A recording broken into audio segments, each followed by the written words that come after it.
Okay, so it's my pleasure to award the Teacher of the Year award, which this year goes to Keith Karamis. Keith has been teaching in the San Francisco Unified School District now for 13 years, 12 of which were at the San Francisco Ruth Asawa School of the Arts. He holds degrees in English, Theater Arts, Performance, and Directing from San Francisco State. He's a recipient of the Meritorious Achievement Award for Directing from the Kennedy Center, the SFUSD Dreamcatcher Award for Excellence in Interdisciplinary Education, and was one of 10 Teacher of the Year awards in 2012 from the Mayor and City of San Francisco.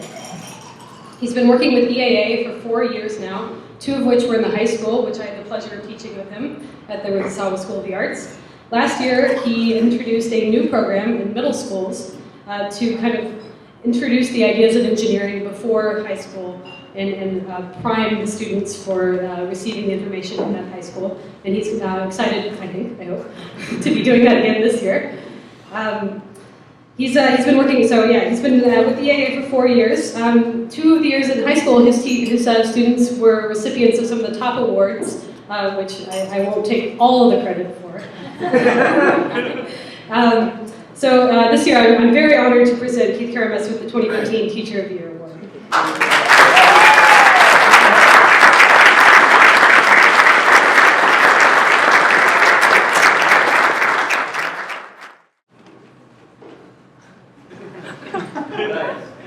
Yeah, dude, it is nice. Because, I'm just a teacher. You get up in front of a classroom. You have a degree in theater arts and your heart still pounds. But I'm glad to see that nobody's on their cell phones. Thank you guys. Before I even go on with my speech, I want to give a shout out to the servers who were working tonight. I was a waiter for years before I became a teacher, so thank you to the servers who worked tonight. I think I have a disease because I really liked waiting tables. Most people I know who wait tables for a living have nightmares still. We call them the meet and greet nightmare, where people keep coming and you can't get to them. You just wake up and people want more ranch. So when I waited tables, I really enjoyed myself because I got a chance to anticipate what people needed, and that served me theatrically as well. I've done stage management, I've done acting, I've done directing. And I've worked the gamut from all the restaurant scene. I worked in fine dining, and I worked in the diviest little cafes with you stole my toast, Blanche, it was kind of hard getting through those first years for 7 years before I became a teacher. That's how I paid my way through school. But I learned about observing, I learned about anticipating other people's needs, and I learned about prioritizing. And that's what helped my customers, I think, feel like they were being heard and being seen and attended to. And I learned how to make eye contact with people. I learned how to listen more than I spoke. And I learned to survey, not only the people in my section, but everybody who was on my path, Does somebody else need more OJ? Does somebody need their plate taken away? Who needs a soup spoon before the soup comes? And it got me thinking about what people need before they themselves even knew that they needed it. And I think that's the power of anticipation, and I think that's what good teaching is all about. I remember seeing a dude with his OJs, 16-ounce OJ. I used to work for Lyons Restaurant. And bring out the OJ in the morning, and he just guzzled it. I go, wow, he's going to ask for another one. And sure enough, before he asked for one, there was one waiting for him. And it made me feel good, because people would say thank you. But before they said thank you, they'd say to me, well, how did you know that I needed one? And I'd say instinct and exquisite wit. I really miss waiting tables. It was all about having immediate satisfaction, or knowing if your customers were happy or unhappy, immediately. And I think that's why I like theater so much. I mean, either people clap or they don't. Either they get the joke or they don't. And that brings me to teaching. I think as a teacher, I have the responsibility to create relationships with my students as though they were customers in my restaurant.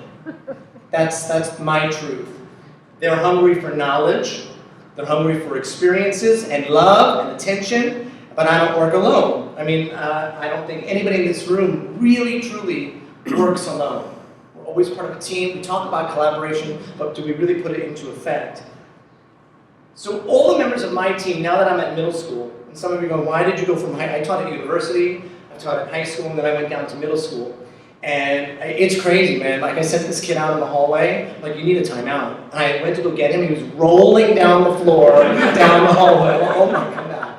And my friends were like, why do you do this? Because middle school is the place where kids decide if they're going to be like a good person or a bad good person. Like, interesting choice, dude. So I'm there and I'm feeding them, and on some days I'm literally feeding them. I'm literally giving them my lunch. And that's okay, because I have more money than they do. And I don't like to see kids hungry for anything. I want them to want to come to school. And if I can create that safe place where maybe they feel that somebody's listening to them, that can be their new reality.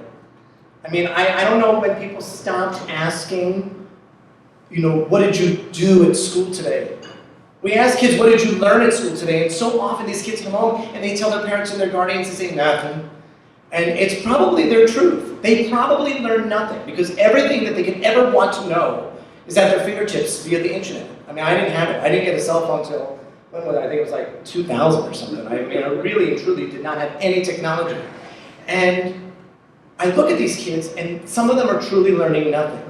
So what are we doing?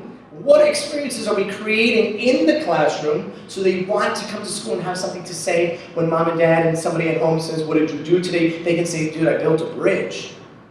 And that's where it comes into you guys. It's about learning how to craft and create something new.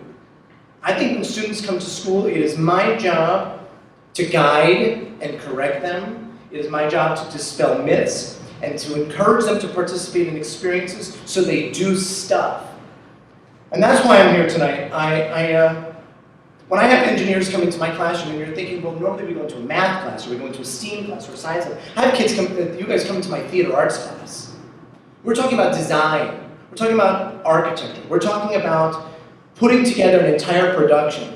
I know how to mount a musical. I don't know how to build a bridge. But when you come into my classroom and I get to sit down in a chair and raise my hand and ask questions and model for my students what it's like to be a respectful student, to be somebody who's curious and inquisitive, and we get to partner and team up, nothing can beat that experience.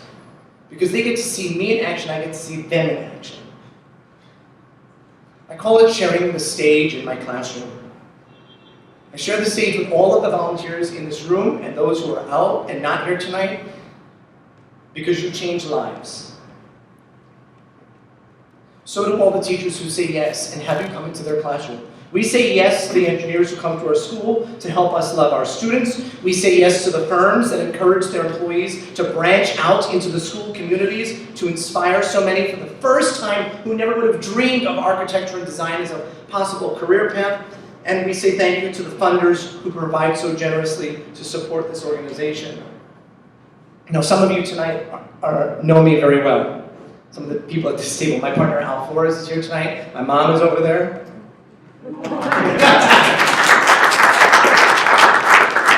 Some of you don't know me at all, and that's okay. My hope is that by the end of this night, you will begin to trust me when I tell you that the Engineers Alliance for the Arts has changed my life as a teacher. And it has certainly changed the lives of my students. 4 years ago, I had never even heard of this organization. Well, okay, my friend Louis Chala was a math teacher, and I had heard of the organization. Does anybody remember Chala? Louis Chala. He was this amazing math teacher with like this really thick accent, and he was so amazing, and so positive and powerful and tall and strong. You know? And he inspired his students, and they were some of the first students at the Ruth Asano School of the Arts to build these bridges. But then he changed schools, and when he left, he took the program with him. That was a long time ago. Fast forward 7 years, one of my best friends, Dan Kristen, who was the former head of the technical theater department at the Asano School of the Arts, he got pneumonia, and like within a week died from pneumonia. This is 1652, like I didn't understand how somebody could die from pneumonia within a week. And I inherited his students and his department. And it was my job to rebuild what was totally and completely destroyed by his absence. And my background is in performance and directing. I had no idea what I was doing technically. I tried, I had my creative juices, I consulted, I brought people in, and I thought to myself, we have to rebuild, and then it occurred to me, no, we need to build. Okay, we're gonna build.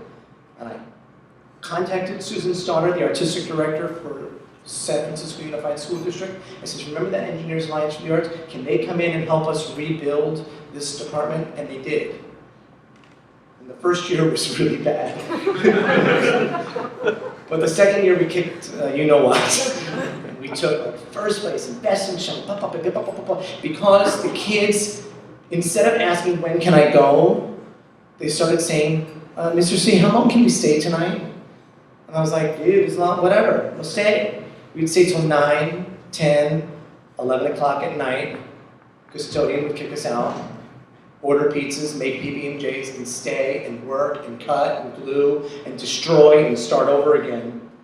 And for me, that was the greatest experience, because the students' attitudes changed. We were all grieving, but we came together and we built. I think it's an obsession with perfection, of never saying something's good enough. It kept me and my students working through the night. And then when I left that school and I went to middle school, I begged Kelly Bitzer, who's not here tonight, but I know many of you know her. And I says, Kelly and Laura and Jax, can I please bring this organization to the middle school? These kids they're hungry for something different. And he said, for you, yes. And that was my honor. They said, yes, we're going to pilot a brand new program at the middle school. And I got to tell you, the students at James Lick Middle School, they're really underserved. Mostly Latino and African American students who never would have ever dreamed that this could be a potential career path. They got a chance to say something new and exotic. And we got them t-shirts, and they got to be ushers at the event, and they made their own version of projects. They came, they held up in doors, and people shook their hands, and they said, thank you. And they stood up a little bit taller. And some of my students came over to me, and they go, oh, Mr. C, look at that bridge that kid built over there. I go, yeah, dude, it's pretty rad, huh? He goes, dude, we should have worked harder. We should have worked harder. And that was a great lesson, because how can you measure that on a test? Because you can't. That was real growth, that was real intelligence, that was a real understanding of what they needed to succeed. And they learned it because they saw high school students. And they got inspired. One of my students, Miguel, turned to me and said, dude, I better start taking my work more seriously. I said, well, what makes you say that? He goes, just look.